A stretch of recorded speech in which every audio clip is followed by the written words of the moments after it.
Hello online. So every commanding officer has an ombudsman. So what is an ombudsman? An ombudsman is the family's representative to the commanding officer. Unpaid, it's a volunteer, it's usually a spouse of a member of the command. And if there's an issue that the families are having, they are that person that comes to the commanding officer and says, Skipper, this is what's going on, you need to fix it. And it's a very, very special bond. Father Michael today talked about a covenant, a contract. But it's more than a contract, it is a covenant between the commanding officer and the ombudsman. And when I took over at the base, every time a commanding officer takes over, the skipper gets to choose a new ombudsman. Well, I knew nobody in town, except for you beautiful people. So Gary, Bosun Nettles there, who also worked for me, said, well, my wife has been an ombudsman. Well, little did I know that Gloria had been an ombudsman at every command she'd been at for about 20 years. And this wasn't just a job for her, it was a passion. So I said, sure. So Gloria came into my office and we had a little meeting, and I knew immediately that she was the right person. So she took over in about April of 2019. Well, we all know what happened on the base during those next few years. And Gloria was there for all of it. And she represented the concerns of the families to me. We became very, very close friends. She completely transformed how the Ombudsman program worked.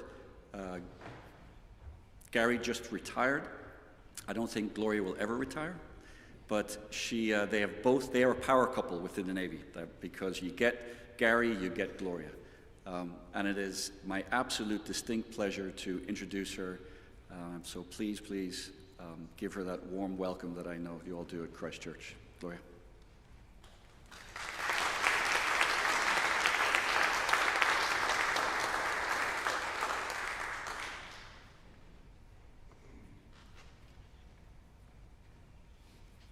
Good morning. Thank you so much for that wonderful welcome. I appreciate that. That introduction was very beautiful. Thank you, Father, for having me come and speak today. This is one of my passions. This is really important to me. So thank you all for having me and my husband join you today. Ladies and gentlemen, distinguished guests, military wives, children, and veterans, my name is Gloria Nettles, okay? And who is Gloria Nettles? I'm going to tell you. This is a story, so sit back, because this one is a doozy, okay? I have served as the ombudsman for the Navy for over 20 years, okay? And I have dedicated a decade of my life to serving both in the Navy and in the Army. I am also a military spouse to my wonderful husband, Sagari, who just retired, like Captain Kinsler said, retired Captain Kinsler said, October 30th, with 30 years of service, which was a blessing, and I've been there for 20 of the 30 years. I'm a mother to our wonderful children who test me every single day. Being in the military and being a military spouse was not only a commitment for me, but it was also a journey of self-discovery and dedication to inspire anyone I came across. Today I stand before you to express my deepest gratitude and admiration for the incredible sacrifices and unwavering dedication of military spouses, children, and veterans. Your service to our nation is unmeasurable, and it is an honor to address such a remarkable group of individuals. Today, I would like to share a story with you. I told you, sit back, this one is really going to be a doozy, okay?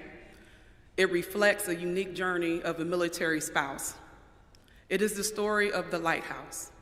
Imagine, if you will, a lighthouse standing tall and strong, guiding ships safely through dangerous waters.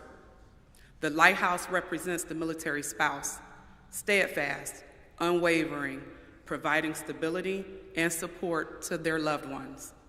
Just like a lighthouse, military spouses shine their light even in the darkest of times. They hold down the fort, managing households, raising children, and maintaining a sense of normalcy, all while their partners are deployed on extended missions. They hold and they become the pillars of strength. Don't know how we do it, but we do it. It's hard. offering unwavering support and love, even when their hearts ache with worry. This is where prayer comes in, with the Lord's help, as Father Michael said today. The lighthouse symbolizes their resilience and their ability to weather any storm that comes their way. But let us not forget the children of our military families. They too are an essential part of this incredible community. They adapt new environments, change schools, say goodbye to friends, all with the courage and grace beyond their years. They too shine their light, bringing joy and laughter and hope to their military communities. And our veterans, we owe a debt of gratitude that can never be fully repaid. You have defended our freedoms, protected our nation, and sacrificed so much in the process.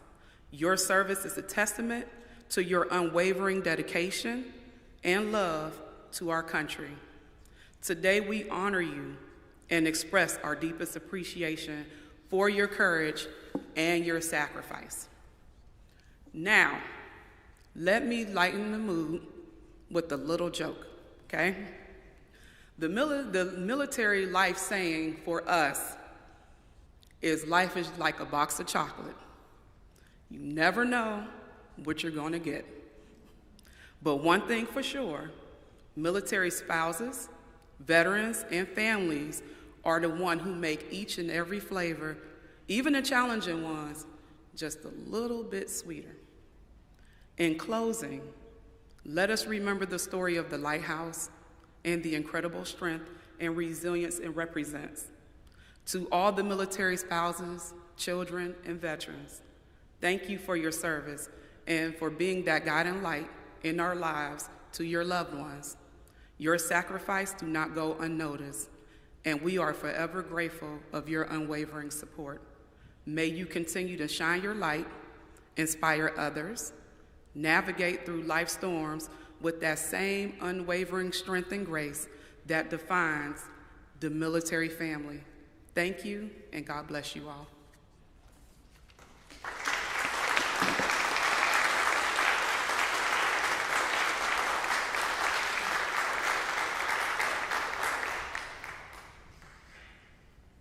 Thank you, Gloria. So my idea with this year's Veterans Day celebration was to hear from the spouses, because we should always remember the sacrifice of our veterans, but we should also always recognize the sacrifices of their families and to know what they provide, like you so clearly stated, the lighthouse in the midst of a lot of the dark and stormy times. When Tim Kinsella asked me to be the keynote speaker at his retirement event, I said a bunch of things. One of the things I said was to his wife, which was, I looked at the rest of the room and I looked at Jen and I said, we all know. We know that you're the stronger, smarter leader in the family. And we also all know that he would be lost without you. During Tim's time on the base, there were many challenges. And I had a first-hand seat to watch the way that Jen supported him through all of that. Jen had a very successful career doing all sorts of things in lobbying and in Washington and transportation. And she moved to Pensacola, and she found a new way to be a leader. And found from her role as the spouse of the CO, and then continuing on in all kinds of other ways in our community, has been that lighthouse, not only on the base and not only in our household, but also in this city. So it's my great joy to introduce everyone to Jen Kinsella.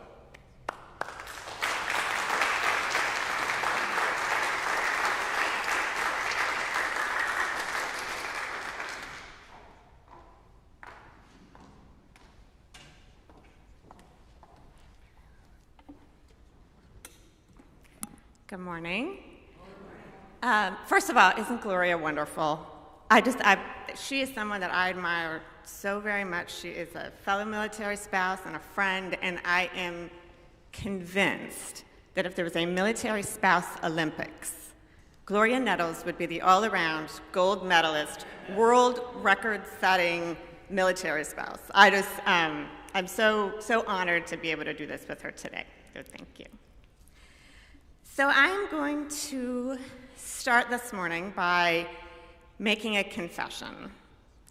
Appropriate place to do that. This is not the life that I imagined for myself. When I graduated from college, I had my political science degree, and I made my way to Washington, D.C.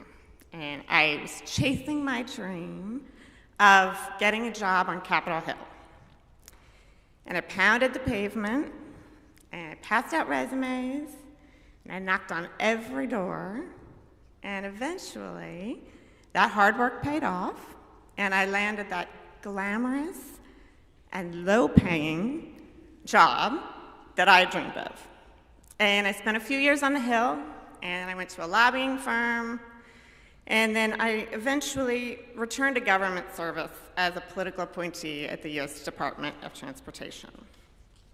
I had a wonderful career.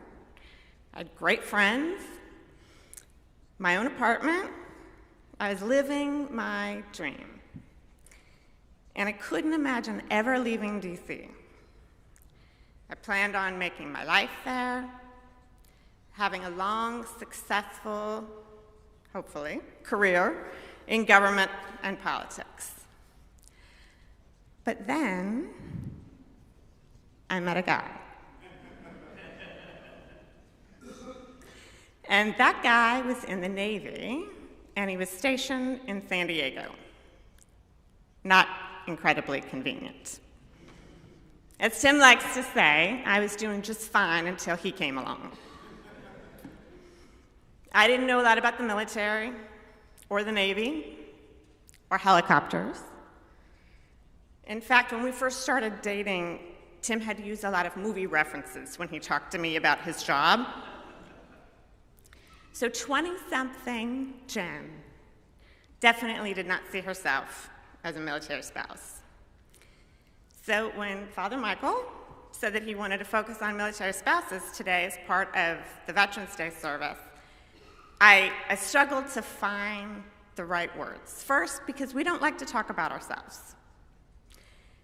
But also because there isn't really a set job description or a list of responsibilities and duties. Every military spouse's journey and experiences are different and unique. It's just something that we do because we fell in love with someone whose job is to serve our country. We do enter into it knowing that there's going to be a lot of moving and a lot of change for us, for our children, for our family.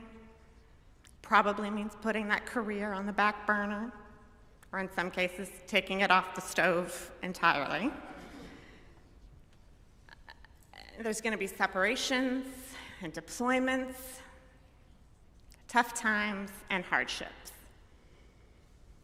Former First Lady Betty Ford once said, "You never know what you can do until you have to do it." And that's what it's like to be a military spouse. Yes, it's a lot of work. Marriage is a lot of work. And when you add military service to the equation, it's not just a job or a career path. It's a way of life for the entire family. So how do we keep going through every move, every deployment, the tough times, the hardships? What sustains us? What sees us through? It's love. Love sees us through. The love that we have for our spouse, the service member, the love we have for our children, for our family, the love that we have for our military community, and the love we have for our country. But it's also the love that comes from outside of our family, from outside of the military, the love from our community. we vividly remember, apologies if you've heard Tim tell this story a million times, but we vividly remember the first time that we came to Christ Church. And we just moved here from Belgium, and in the 3 years that we were overseas, we didn't go to church on a regular basis. We used our weekends to travel and explore, and we found God in other places. And that first Sunday that we came to church, it was the July 4th service, and of course we were late, so we were sitting all the way in the back. But that service had all the patriotic hymns. And somewhere, in fact, during America the Beautiful, I looked over at Tim, tears in my eyes. He's got tears in his eyes. And it was at that moment that we truly felt like we were home. And we had no idea then how much this community would come to mean to us over the next 3 years, and how the love that you would show to us and to NAS Pensacola would carry us through some very difficult times. And that love is what made Pensacola home for us. The love from this community, from this church, from our friends, and friends who have become family. Over the past few days, people have thanked Tim for his service, and they thanked me for mine. But I would like to thank you. Thank you for welcoming us into this community. Thank you for supporting us. And most of all, thank you for loving us. God bless.